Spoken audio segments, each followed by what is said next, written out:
भाइयों का एक कार्यक्रम होता है जिसको हम लोग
85% है वो इसी साजिशों के कारण, एकजुट न हो पाने के कारण इस देश में गुलामों जैसी जिंदगी जीने के लिए मजबूर है। मैं बात कर रहा हूं शेड्यूल कास्ट के लोगों की, मैं बात कर रहा हूं शेड्यूल ट्राइब के लोगों की, मैं बात कर रहा हूं अन्य पिछड़े वर्ग के लोगों की, मैं बात कर रहा हूं मुस्लिम की, जैन की, सिख की, ईसाई की, बौद्ध की, तमाम लोगों की जिनको आज भारत में सम्मान की जिंदगी नहीं मिल पा रही। मैं बात कर रहा हूं महिलाओं की, मैं बात कर रहा हूं किसानों की, मैं बात कर रहा हूं मजदूरों की, मैं बात कर रहा हूं नौजवानों की। मैं पहले जो विषय है उस पर अपनी बात रखूंगा, फिर मुझे अपने दिल की बात आपको कहनी है। पहला जो विषय हमारा है जिस पे हम लोग यहाँ इकट्ठा हुए हैं, उस पे हम लोग क्या करने वाले हैं, सरकार से हमारी क्या मांग है, सबसे पहले उस पर मैं अपनी बात रखूंगा। हमारी पहली मांग ये है कि 1931 के बाद इस देश में सभी जाति धर्मों के लोगों की जनगणना नहीं हुई है। जब तक जनगणना नहीं होगी तो ये नहीं पता लगेगा कि शेड्यूल ट्राइब बेंगल के लोगों को कितनी उनकी आबादी और कितना सम्मान उनको मिल रहा है, कितनी हिस्सेदारी उनको मिल रही है। तो केंद्र सरकार जल्द से जल्द जातिगत जनगणना कराए। जब तक जातिगत जनगणना नहीं होगी तब तक सबसे पहले स्पष्ट ही नहीं होगा जो आज षड्यंत्र किया गया है और कुछ लोगों को जानबूझ के उनके मुंह से कहवाया जा रहा है कि इस जाति का हिस्सा ये लोग खा रहे हैं, इस जाति का हिस्सा ये लोग खा रहे हैं, इस जाति का हिस्सा ये लोग खा रहे हैं। मैं चंद्रशेखर आजाद आपको वचन देकर कहता हूं, अपने बहुजन समाज के सामने जातिवार जनगणना कराइए, उसके आंकड़े सार्वजनिक कराइए।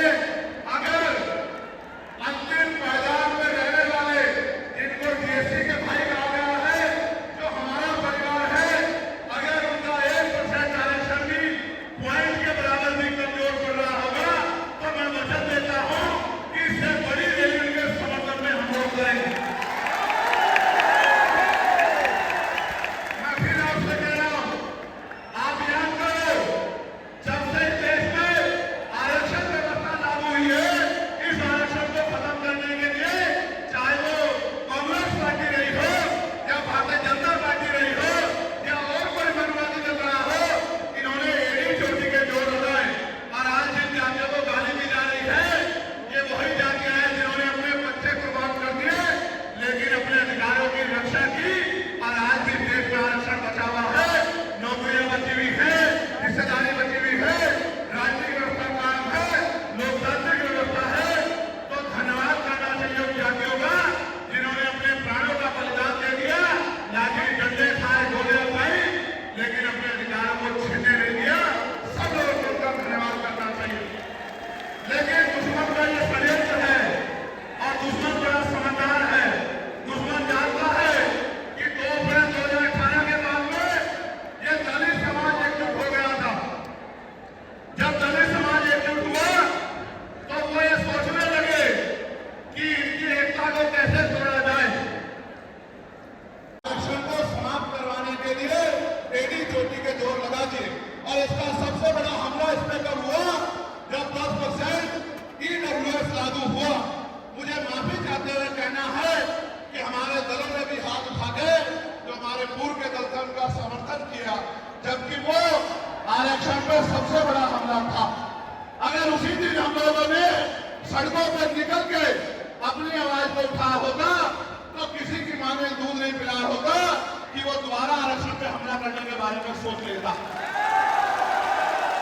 ये भाजपा के लोग जो सत्ता में बैठे हैं, इन्होंने वोट तो आपसे हमसे ली धर्म के नाम पे, भाईचारे के नाम पे, लेकिन सत्ता में आके लोग अपने लोगों का काम करने लगे, अपने महापुरुषों की विचारधारा को आगे बढ़ाने लगे और हम लोग रोटी के लिए मोहताज लोग, जुट जाति के शिकार लोग परेशानी की जिंदगी जीने लगे। मैं चाहता हूं कि जो जिंदगी हमारे लोग ऑस्ट्रेलिया में जी रहे हैं, ऑस्ट्रिया में जी रहे हैं, इटली में जी रहे हैं, यूरोप में जी रहे हैं, पूरे अमेरिका में जी रहे हैं, कनाडा में जी रहे हैं, हॉलैंड में जी रहे हैं, नीदरलैंड में जी रहे हैं। ऐसी जिंदगी की व्यवस्था भारत में भी हो, लेकिन ये तभी संभव है जब राजनीतिक शक्ति हमारे पास हो। अगर राजनीतिक शक्ति भाजपा और कांग्रेस के पास रहेगी तो हम लोग इज्जत की जिंदगी देश में नहीं जी सकते। इस बात को आप लोग भी ध्यान रखना। ये मैं नहीं कह रहा हूं, ये बाबा साहब अम्बेडकर ने कहा political power is the master की। राजनीतिक सत्ता वो चाबी है जो आपकी सारी परेशानियों का हल कर देगी। और राजनीतिक सत्ता जिनके पास है उनके लोग हजारों हजारों करोड़ रुपए लेके भाग जाते। उनके लोग उनके पूंजीपतियों के लाखों लाखों करोड़ रुपए माफ करते जाते। लेकिन अगर आपका 10,000 रुपए का बिल भी बाकी हो तो 10,000 रुपए का बिल भी अगर आप नहीं दोगे तो मुकदमा लिख के आपको जेल भेजने का काम सरकार कर देगी और आपके घर की कुर्की भी करा देगी। आप किसानों का, मजदूरों का हाल देख लो, आप नौजवानों का हाल देख लो देश में क्या है। तो हमारी सबसे बड़ी मांग ये है, आप समर्थन करके बताना कि आप इस पर सहमत हो या नहीं हो। बताओ, जातिवार जनगणना होनी चाहिए नहीं होनी चाहिए? एक सुनो, बताओ होनी चाहिए नहीं होनी चाहिए? साथ साथ इस देश में जातिवार जनगणना के साथ साथ जितने भी सरकारी संस्थान हैं, चाहे वो जुडिशरी हो जहां से हमारे खिलाफ लगातार फैसले आते हैं, चाहे वो आर्मी हो, चाहे वो और कोई सरकारी संस्था हो, सब लोग सब जगह पे आरक्षण व्यवस्था लागू होनी चाहिए। बताओ होनी चाहिए नहीं होनी चाहिए?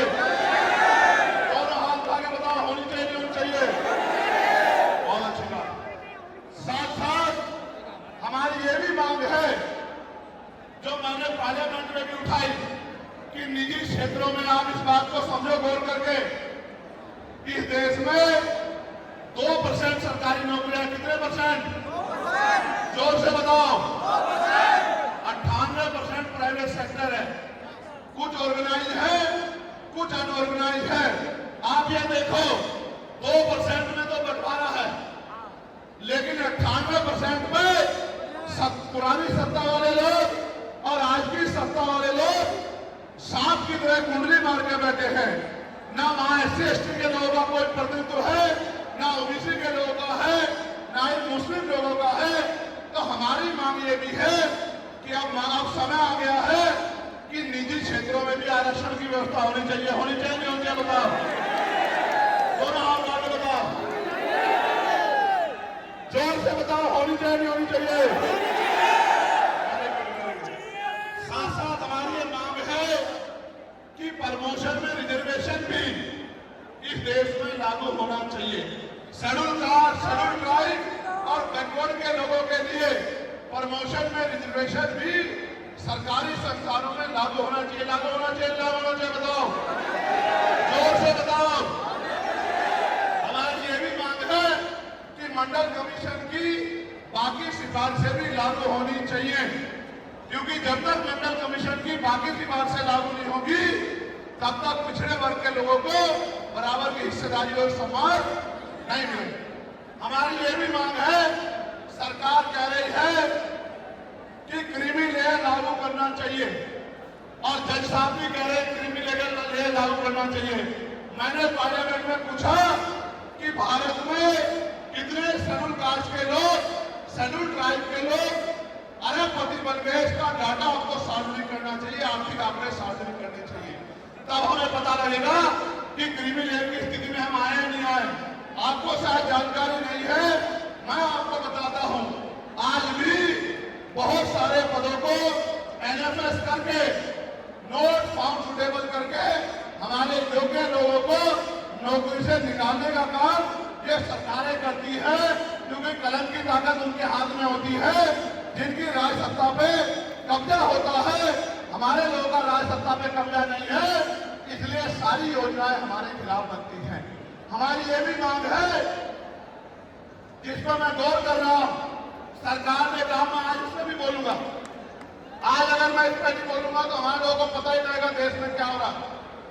सरकार ने कहा कि वर्गीकरण लागू होना चाहिए। मैंने आपको बताया कि बातें तो बहुत लोग करते हैं, लेकिन जब आरक्षण आरक्षण पे हमला होता है, जब और किसी तरीके से आरक्षण को खत्म किया जाता है, जब गांव-गांव जाके लोगों को समझाने का प्रयास किया जाता है, तब जिन जातियों को आज सरकार के इशारे पे गाली दी जा रही है, उनको ही उन्हीं की जिम्मेदारी मान के लोग घर में बैठ जाते हैं कि भाई यही आरक्षण की रक्षा करेंगे, यही अधिकारों की रक्षा करेंगे। लेकिन सच ये है, अगर सरकार की मंशा वर्गीकरण के जरिए वास्तविकता में निचले पायदान में बैठे अंतिम व्यक्ति को ऊपर उठाने की होती, तो जिस तरह से 10% आर्थिक आधार पर आरक्षण की व्यवस्था की गई थी, 10% आरक्षण की व्यवस्था डीएससी के भाइयों के लिए, डीएससी परिवारों के लिए सरकार कर सकती थी। उनका कोई मतलब नहीं बैठता था कि इन्हीं में टुकड़ा डाल दे, क्योंकि सरकार जानती है इनमें बंटवारा हो जाएगा तो इनके खिलाफ आंदोलन आसान हो जाएगा, इनको पता भी नहीं चलेगा कब इनके अधिकार खत्म हो गए। मैं आपसे कहना चाहता हूं, सरकार बताए उनके पास वर्गीकरण की क्या पॉलिसी है, किस आधार पे वो वर्गीकरण करना चाहते हैं, कौन से आंकड़े उनके पास है, कौन से डाटा उनके पास है। मैं सरकार से जानना चाहता हूं, सरकार कमेटियां बना दे और वर्गीकरण किस फॉर्मूले पे करेगी ये भी बता दे। हम सरकार को भी सुनना चाहते हैं। अभी देश में पिछले दरवाजे से कुछ नहीं होगा, जो कुछ होगा आमने सामने होगा।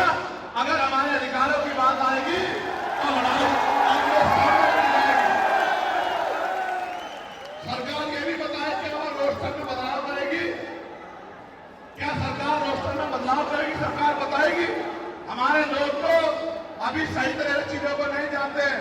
मैं ये भी विश्वास दिलाता हूं, स्पेशली डीएससी के भाइयों को कह रहा हूं, मेरी बात तो गौर से सुनना।